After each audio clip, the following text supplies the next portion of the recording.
Les vraies voix Sud Radio. Philippe Rossi. Allez, retour des vraies voix sur Sud Radio et notre grand débat arrive à l'improviste à l'île de Saint pour rendre hommage à l'appel lancé par le général de Gaulle. Marine Le Pen a été accueillie sous les sifflets, les huées. La gerbe qu'elle a déposée a été enlevée, piétinée. Quelques jours plus tôt, en déplacement à Dijon, le convoi de Marine Le Pen a été pris à partie. Question que l'on vous pose sur les réseaux sociaux. La présidente du Rassemblement national est-elle déjà en difficulté pour 2022? Twitter, Facebook, on vous y attend. Cyprien Pézril, qu'est-ce que ça donne pour le moment? La majorité de nos auditeurs pensent que Marine Le Pen, non, elle n'est pas en difficulté pour 2022. Petite majorité, 56%. Vous continuez de voter sur Facebook et sur Twitter. Et puis vous pouvez nous donner votre avis au téléphone, bien sûr, mais aussi sur les réseaux sociaux. Comme Henriette qui nous dit que, en fait, Marine Le Pen, c'est l'assurance vie tranquillou de Macron. Elle redevient la fille de son père. Plus grave, hormis immigration et police, elle n'a aucune envergure ni programme. Elle ne sait que piquer le programme des autres. C'est ce que nous dit Henriette. Vous êtes plein à nous donner des commentaires. Ouais. On les lira dans la suite de l'émission. Bien sûr, évidemment, pour débattre avec nous, le 0826 300 300. Sud Radio, les vraies voix. Le débat est ouvert. Allez, pour en débattre, Bruno Cotresse, politologue, chercheur CNRS au CEVIPOF et enseignant à Sciences Po. Bonsoir Bruno Cotresse. Bonsoir. Bonsoir à vous Bruno Cotresse et avec vous Gaëtan Dussaucé qui est avec nous, membre du Conseil national du RN Rassemblement national. Bonsoir Gaëtan Dussaucé, bonsoir à vous. Bonsoir. Et nos vraies voix évidemment pour débattre, Caroline Grima, Philippe Bilger, Philippe David, Gaëtan Dussaucé, je commence avec vous. Marine Le Pen sous les huées, les sifflets. C'est la faute des antifas, Gaëtan, comme elle le dit, c'est un piège? Oui, bon, si vous voulez, on a un peu l'habitude. Je pense qu'on est quand même assez rodé depuis le temps qu'à chaque déplacement, on est toujours un petit comité d'accueil. Alors c'est plus ou moins important en fonction des régions. C'est vrai que la Bretagne est pour cela une terre quasiment de mission concernant le Rassemblement national. Mais voilà, on est toujours habitué à voir les 10, 15 militants anciennement du PCF ou fonctionnaires d'éducation nationale en retraite qui viennent agiter les drapeaux rouges. Bon, voilà, je pense que ça représente absolument pas la majorité des habitants. Et pourtant, dans les vidéos, Gaëtan, excusez-moi, mais dans les vidéos que j'ai pu voir, j'ai vu beaucoup d'habitants justement qui interpellaient Marine Le Pen, qui la sifflaient aussi. J'ai pas vu que des militants de la France Insoumise, puisqu'elle parlait de ça, Marine Le Pen. J'ai vu des habitants aussi.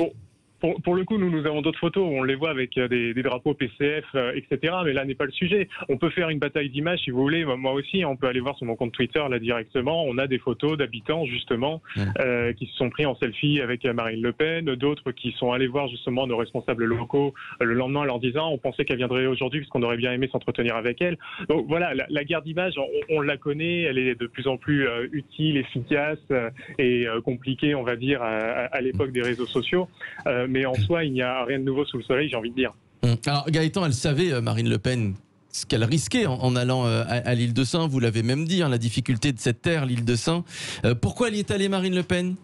Pourquoi ? Parce que, en fait, c'était pour elle et pour nous et pour l'ensemble des Français qu'elle représente et qui ont voté pour elle à la présidentielle et aux autres élections, c'était important de rendre hommage au général de Gaulle, aux héros de la résistance, à tous ces Français qui, au départ de l'île de Saint, justement, ont répondu à l'appel du 18 juin. Le Rassemblement national s'inscrit dans une parfaite continuité avec cet esprit de résistance, d'indépendance, de souveraineté.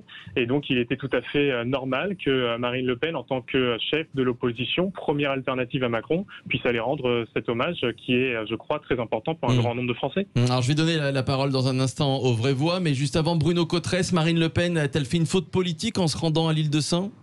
Faute de communication politique plutôt ? Je suis pas certain qu'elle ait fait une faute de communication politique. Vous savez, le Rassemblement national et Marine Le Pen, ils se nourrissent en même temps de la position un peu à part qu'occupe Marine Le Pen et le Rassemblement national dans le paysage politique.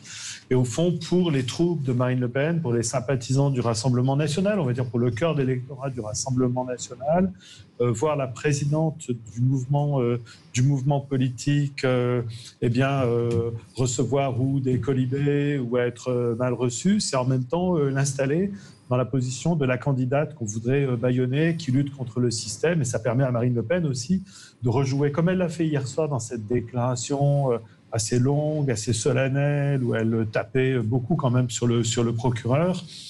Ça lui permet de jouer une partition qui habituellement lui réussit plutôt bien. Alors c'est vrai que la victimisation pour Marine Le Pen, c'est une posture qui fonctionne, c'est vrai. Elle aurait tort de ne pas l'utiliser.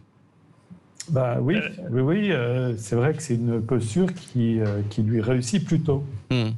J'aimerais avoir l'avis des vraies voix, Philippe Bilger, sur ce que vous avez vu. Je ne sais pas si vous avez vu les vidéos sur l'épisode, la parenthèse pour Marine Le Pen, Île-de-Saint. Qu'est-ce que ça vous inspire? Est-ce que c'est pour vous, par exemple, Benoît Cotrez nous disait le contraire, est-ce que c'est une faute de communication politique? Elle a hésité avant d'y aller, finalement elle y est allée. Ça n'est pas une faute, mais on a découvert que depuis quelques jours ou de quelques semaines, Marine Le Pen appuie sur la fibre gaulliste qui peut étonner, mais sur laquelle elle appuie profondément son discours. Moi, ça n'est pas à cause de cela qu'elle est en difficulté aujourd'hui.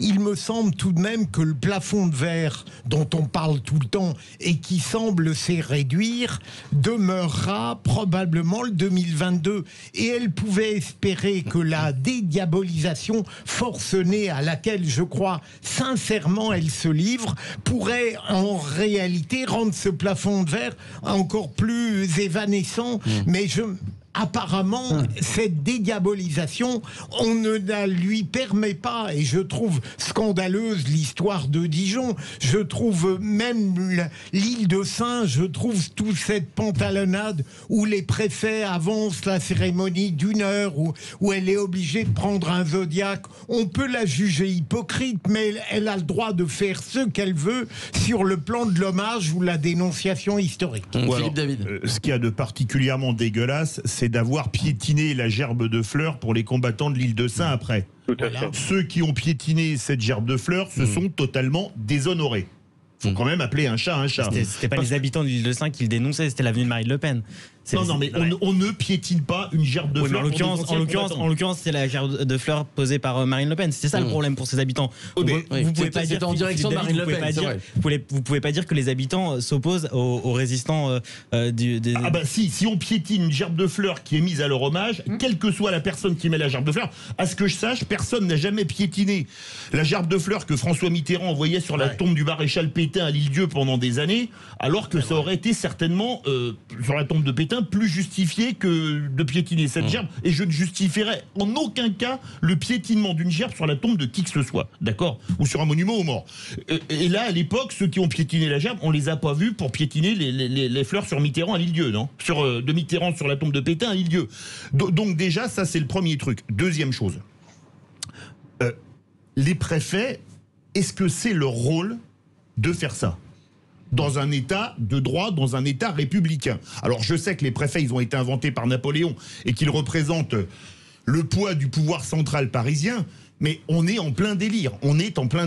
Et puis surtout, faut quand même, je termine là-dessus brièvement, aujourd'hui on est vraiment dans un monde orwellien, d'inversion des valeurs. Je l'ai tweeté il y a quelques jours.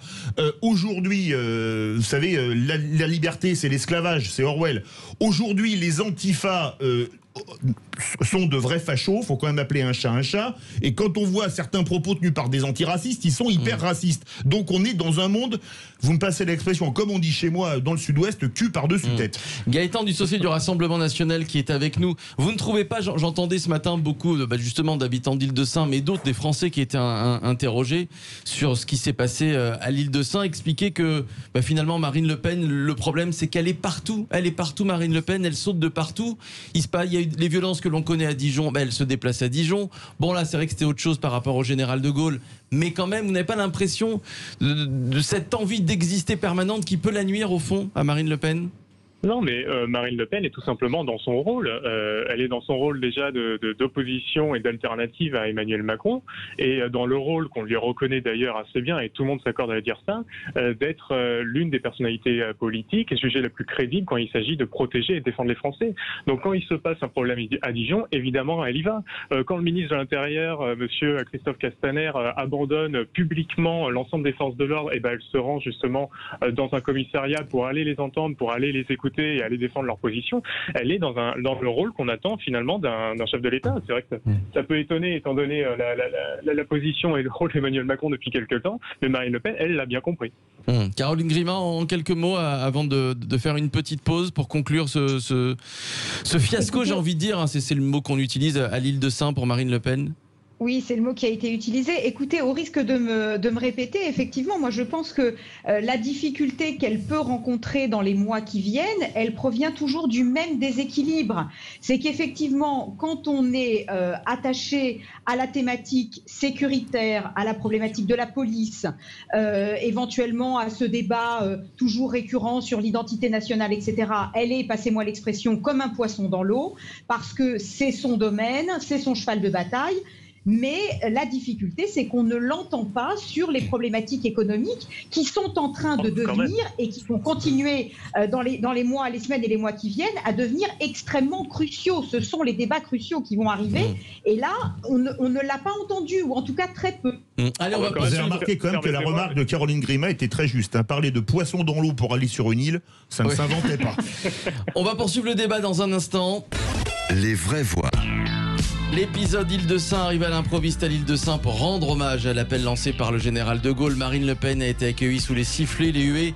La gerbe qu'elle a déposée a été enlevée et piétinée. Le convoi de Marine Le Pen, ça s'est passé quelques jours plus tôt à Dijon, a été pris à partie. La présidente du Rassemblement national est-elle déjà en difficulté pour 2022 ? On vous attend et on va vous écouter dans un instant 0826 300 300 et vos votes sur les réseaux sociaux. Cyprien ? Non, Marine Le Pen n'est pas en difficulté pour 56% de nos auditeurs. Vous continuez de voter sur Facebook et sur Twitter. À tout de suite. Si.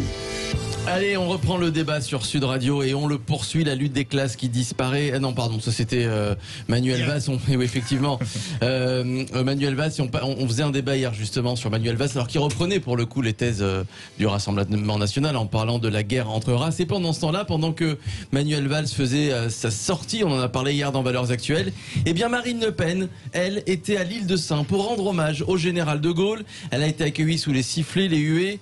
La gerbe qu'elle a déposée, on en parlait tout à l'heure avec Philippe David qui poussait un petit coup de gueule, qui a été enlevé et piétiné. Quelques jours plus tôt, rappelez-vous, en déplacement à Dijon, le convoi de Marine Le Pen a été pris à partie. Question que l'on vous pose sur les réseaux sociaux. La présidente du Rassemblement national est-elle en difficulté pour 2022 ? Eh bien, on vous attend dans quelques instants. 0826 300 300. Et un petit point sur les votes avec vous, Cyprien Pézeril. Eh bien, vous êtes peu à penser que Marine Le Pen est en difficulté. Seulement 44% des auditeurs pensent que ça va être compliqué pour elle pour 2022. Donc plus de 5 auditeurs, presque 6 auditeurs sur 10 qui pensent que la difficulté n'est pas encore présente pour Marine Le Pen. Je vous lis quelques commentaires d'auditeurs comme Jackie par exemple qui nous dit: si Emmanuel Macron continue de jouer avec les allumettes au-dessus d'un peuple qui l'a rendu inflammable, Marine Le Pen risque d'être le pompier de service en 2022. Puis un autre commentaire, celui de Sam sur Facebook cette fois-ci, qui nous dit: Le Pen manque de constance, d'intelligence, d'honnêteté, d'esprit républicain, mais surtout elle n'aura jamais suffisamment d'électeurs pour crever le fameux plafond de verre. Alors on va en parler justement avec vous, Bruno Cotresse, politologue, chercheur CNRS au CEVIPOF et enseignant à Sciences Po, et puis Gaëtan Dussaucé qui est toujours avec nous, membre du Conseil national du Rassemblement national. Nos vraies voix évidemment pour débattre tous ensemble, Caroline Grima, Philippe Bilger, Philippe David. Alors vous entendez le commentaire d'un de nos auditeurs sur le compte Twitter de Sud Radio, Bruno Cotresse, le fameux plafond de verre. On entend un petit peu de tout dans les analyses politiques. On entend d'un côté ceux qui disent ce que l'auditeur nous le dit sur les réseaux sociaux, le plafond de verre et Marine Le Pen qui de toute façon ne passera pas en 2022. Et puis ceux qui sont de l'autre avis en disant attention, dans 2 ans il peut se passer beaucoup de choses, et avec la détestation que connaît Macron en ce moment, il se pourrait bien que la présidente du Rassemblement national passe tout simplement. Quel est votre avis là-dessus, Bruno Cotresse ? Ce qui est certain, c'est que la dynamique du Rassemblement national et la dynamique de Marine Le Pen s'est exprimée au cours des dernières années.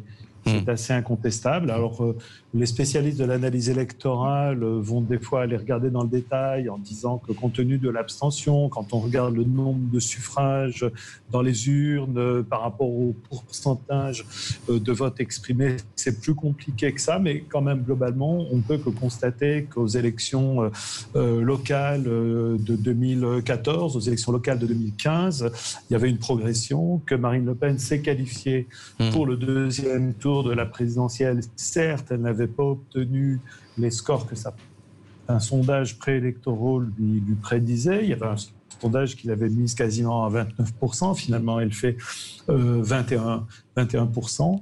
Elle a eu un grand passage à vide après la présidentielle. On voit que depuis quelques mois, elle est plutôt en posture de reconquête progressive. Quand on regarde aujourd'hui la popularité de Marine Le Pen ou la popularité du Rassemblement national, on voit que certes, il n'y a pas de progrès spectaculaire, mais qu'elle retrouve son étiage un peu habituel, une popularité personnelle, c'est-à-dire un souhait de lui voir jouer un rôle dans l'avenir qui va osciller entre 25 et 30%. Le Rassemblement national dispose à peu près de 25 à 30% d'images positives dans l'opinion, mais c'est à peu près le lot commun de tous les partis politiques en France, à l'exception des écologistes qui sont très nettement au-dessus en termes de sympathie, en termes de popularité comme organisation politique.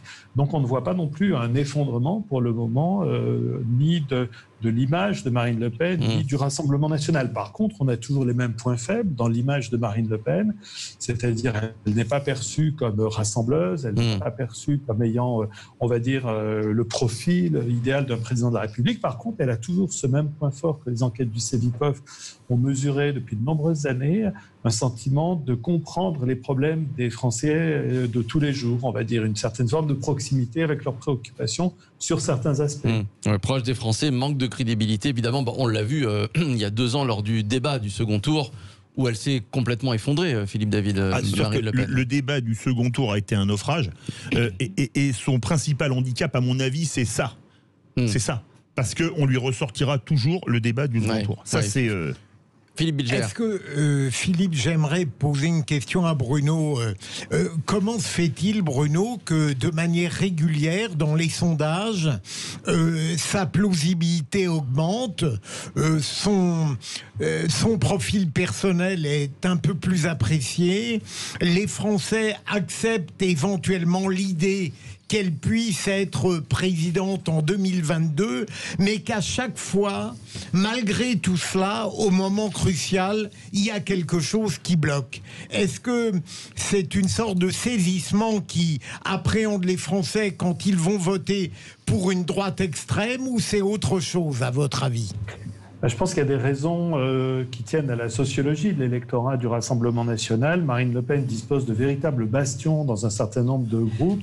Nous avions vu en 2017 qu'auprès de la jeunesse précaire, de la jeunesse pauvre, de la jeunesse en galère, en difficulté, elle était une candidate qui avait des soutiens extrêmement forts, à des niveaux extrêmement élevés. On était à plus de 50% de vote dans ces catégories pour Marine Le Pen. Par contre, elle a des points faibles sociologiques. Une autre partie de la jeunesse qui est à l'université, par exemple, les classes moyennes. Alors, il y a des progressions. Nous avions observé, par exemple, des progressions importantes du Rassemblement national dans les catégories C de la fonction publique hospitalière. Par exemple, ça avait été très bien montré par les enquêtes du Cevipof. Mais voilà, pour gagner l'élection présidentielle, il faut non seulement se qualifier pour le 2e tour, elle y est déjà arrivée, mais il faut aussi arriver à s'élargir, à parler à une diversité de préoccupations et de Français. De ce point de vue-là, il lui reste, si elle entendait remporter l'élection présidentielle, il lui reste pas mal de pain sur la planche. Gaëtan Dussaucé, membre du Conseil national du Rassemblement national, vous l'avez vu, vous l'avez peut-être entendu ce matin, Robert Ménard qui a l'air de lâcher Marine Le Pen. Voici ce qu'il a dit ce matin, Robert Ménard. Il a dit Marine Le Pen, la présidente du Rassemblement national, elle a garanti l'assurance vie d'Emmanuel Macron. Qu'est-ce que vous répondez à Robert Ménard ce soir, Gaëtan Dussaucé? Oui, bon, si vous voulez, Robert Ménard, il a toujours été un peu en solo comme ça. Je sais qu'à l'époque, il avait tenté de faire plus ou moins une espèce d'association de groupes, de partis pour essayer de trouver quelqu'un d'autre. Ça a été un véritable fiasco. Bon, il est bien à Béziers et je pense que c'est bien qu'il continue de rester sur Béziers. Nous, on s'occupe du reste. Si vous voulez, l'argument du Rassemblement national ou bien de Marine Le Pen comme, on va dire, garantie que Macron puisse être réélu ou je sais pas quoi. Moi, c'est un argument que j'entends, mais depuis, ça fait 10 ans que je milite, c'est un argument que j'entends depuis 10 ans. À l'époque, c'était feu l'UMP, désormais les Républicains, qui nous disaient que si on votait pour nous, on faisait élire la gauche. On peut mettre feu devant les Républicains aussi. Hein. Oui, aussi, oui, c'est vrai. mais voilà, à l'époque, ils disaient que voter pour nous, c'était être sûr à coup sûr de voter pour la gauche. Excusez-nous, Gaëtan, mais Philippe Bilger a mis du temps à réagir sur la mort des Républicains. Voilà. D'où on a eu ce magnifique nom. Je vais chercher le défibrillateur, je reviens. Qui sortait du cœur. Vous trouvez que l'analyse de Robert Ménard est fausse ? Oui, tout à fait, parce que en réalité, moi j'entends, à l'époque, on nous a vendu Macron comme le sachant, comme l'expert, celui qui savait tout faire, qui saurait ça rassembler, qui était consensuel. Bon, vous avez vu le résultat. On n'est même pas à la fin de son mandat que la France est plongée littéralement dans un véritable chaos. On avait après les gilets jaunes, après la crise du coronavirus, avec maintenant les manifestations communautaristes, etc. Bon, bref, on est arrivé à un point où ce n'est plus possible.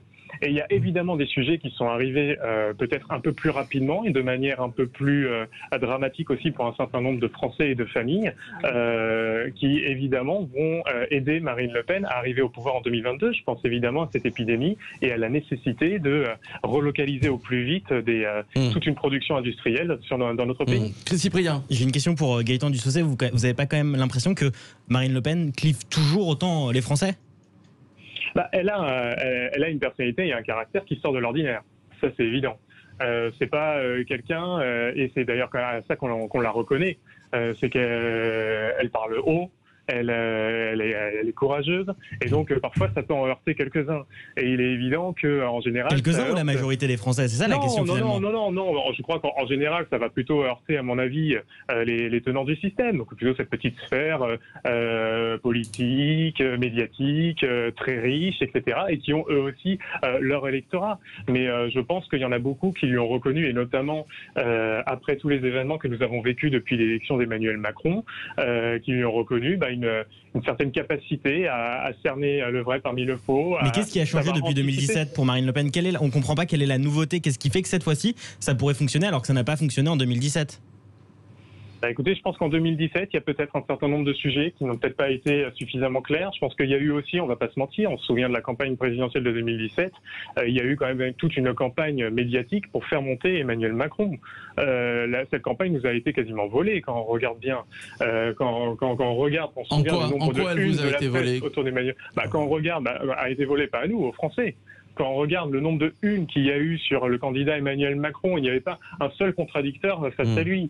Bref, il y a un moment donné, c'est sûr que face à des armes aussi massives que celles du système, désolé, nous, avec notre deux petits bouts de bâton et la ficelle, c'est un peu plus compliqué de faire face. Mais vous inquiétez pas, on est prêt pour la revanche de 2022. Allez, on va vous entendre sur Sud Radio 0826 300 300. Sud Radio vous donne la parole. Sud Radio, les vraies voix. Prenez la parole. Allez, Christophe qui est avec nous, Christophe qui nous appelle d'Aix-en-Provence. Bonsoir Christophe. Bonsoir Caroline. Bonsoir messieurs. Bonsoir Christophe, bienvenue sur Sud Radio. Et je suis très content de passer à l'antenne. Nous aussi, on est ravis de vous accueillir. Christophe, alors, vous avez suivi peut-être l'épisode Marine Le Pen à l'île de Sein hier, les sifflets, les huées. Qu'est-ce que vous ont inspiré ces images que vous avez sûrement vues? Je peux parler vrai? Allez-y, on est là pour ça. Non, mais je vous pose la question quand même. Bon, alors si je parle vrai, je vais vous dire d'où je parle. Je suis un électeur. Vous m'entendez là? Oui. Voilà. Je ne suis pas un électeur du Rassemblement national, et encore moins du Front national. Premier tour. Mais je dois vous dire que, et ça je le dis aux représentants du Rassemblement national, que Marine Le Pen est une femme de grand courage. Mais il y a 5 difficultés qui fait qu'elle ne pourra malheureusement pas, pour les idées que vous défendez, monsieur, l'emporter. Et je vais vous les lister. La première chose, c'est qu'en France, les listes ne filent point. La deuxième chose, c'est que la Rudulm, l'intelligentsia, les médias, ce ne sont pas pour vous.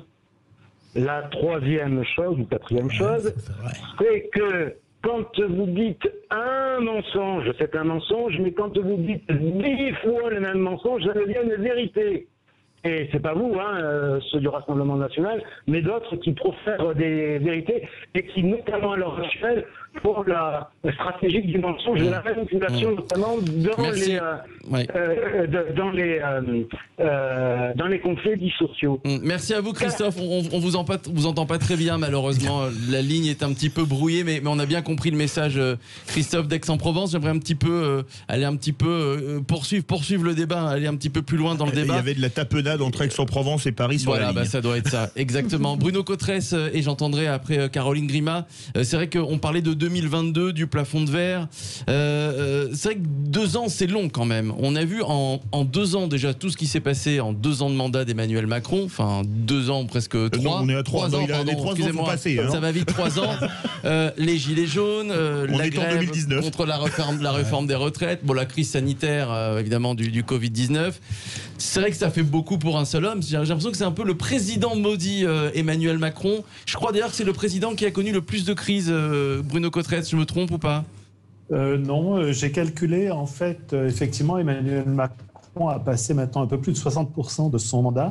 Et les 60% de son mandat, la moitié a été occupée en crise. Ça fait un peu plus de 18 mois que la France est en crise. Gilets jaunes, retraite, Covid-19, ça fait beaucoup pour un mandat présidentiel, effectivement, beaucoup, je dirais même. Et s'il y a quelque chose que je aujourd'hui, c'est de prédire ce qui va se passer dans 2 ans. Vous l'avez rappelé, 2 ans, c'est très long. C'est une éternité en politique, 2 ans.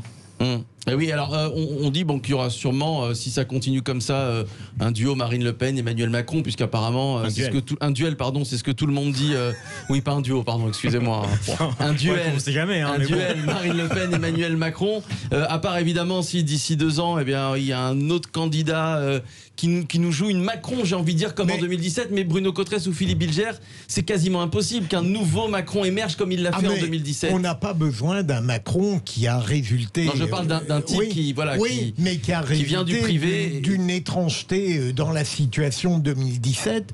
Mais là où je ne suis pas d'accord avec Philippe David, je n'exclus pas qu'un candidat parfaitement normal puisse se dégager, par exemple, des Républicains. Il n'y a pas une telle pauvreté qu'on puisse les traiter comme il l'a fait. Non, mais j'ai dit feu les Républicains. Non, oui, mais pourquoi, parce qu'ils n'ont pas de leader aujourd'hui. Ah, mais ils en ont trop. Précisément. Alors on peut les discuter, les leaders qui sont, franchement. Mais Xavier Bertrand, leader. Mais il n'est plus chez les Républicains. Écoutez, oui, mais étrangement, vous mettez en cause, et tout à fait, vous avez le droit, Xavier Bertrand, mais c'est le seul qui, par exemple, dans la crise du Covid, a été reconnu par tous comme ayant été un bon ministre de la Santé. Donc vous voyez, si on décide d'emblée que les personnalités qu'on évoque n'ont pas le profil, on risque de ne plus en avoir une. Caroline Grima, vous avez la lourde tâche de conclure en quelques mots tout ce débat. Écoutez, je ne sais pas si Bruno Cotresse sera d'accord, mais moi je vois 2 choses. La première chose, c'est que systématiquement sur le scrutin présidentiel, qui est celui qui est toujours un peu déterminant pour le Front National puis le Rassemblement National, il y a toujours une espèce de mouvement de balancier. C'est-à-dire, j'ai toujours l'impression qu'au premier tour, il y a une espèce de vote décomplexé, où chacun vote pour ses souhaits, peut-être une espèce de projection des idées qu'on peut avoir, et puis une espèce de retour au principe de réalité au 2e tour, qui fait qu'effectivement, le plafond de verre me paraît difficile à rompre. Et puis, deuxième chose, c'est, à mon avis, 2 ans, comme vous le disiez tout à l'heure, c'est très long. Et je pense que avec les bouleversements que nous traversons actuellement, l'électorat de Marine Le Pen est susceptible de grandement évoluer, d'attirer à lui beaucoup d'autres catégories de population qui n'étaient pas forcément attirées par ses idées.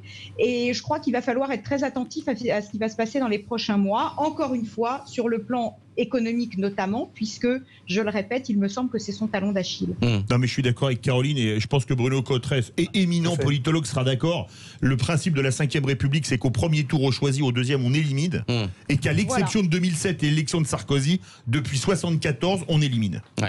Merci à vous, Bruno Cotresse, politologue, chercheur CNRS au CEVIPOF. Sarkozy en 2007. En 2007, oui. Et enseignant à Sciences Po, évidemment, Bruno Cotresse qui était avec nous. Merci à Gaëtan Dussaucé, membre du Conseil national du Rassemblement national. C'est la fin de notre débat. Les vraies voix. Arrive à l'improviste à l'île de Saint pour rendre hommage à l'appel lancé par le général de Gaulle. Marine Le Pen qui a été accueillie sous les sifflets, les huées, la gerbe qu'elle a déposée a été enlevée et piétinée. Et la question que l'on vous posait ce soir, la présidente du Rassemblement national est-elle en difficulté pour 2022? Score final, mon cher Cyprien, sur les réseaux sociaux, Twitter, Facebook. Eh bien non, il est trop tôt pour parler d'une candidate Marine Le Pen en difficulté pour 2022. C'est ce que pensent 58% des votants. Et voilà, ça n'a pas beaucoup changé. Allez, on se retrouve dans quelques instants pour jouer les rois de l'info. À tout de suite.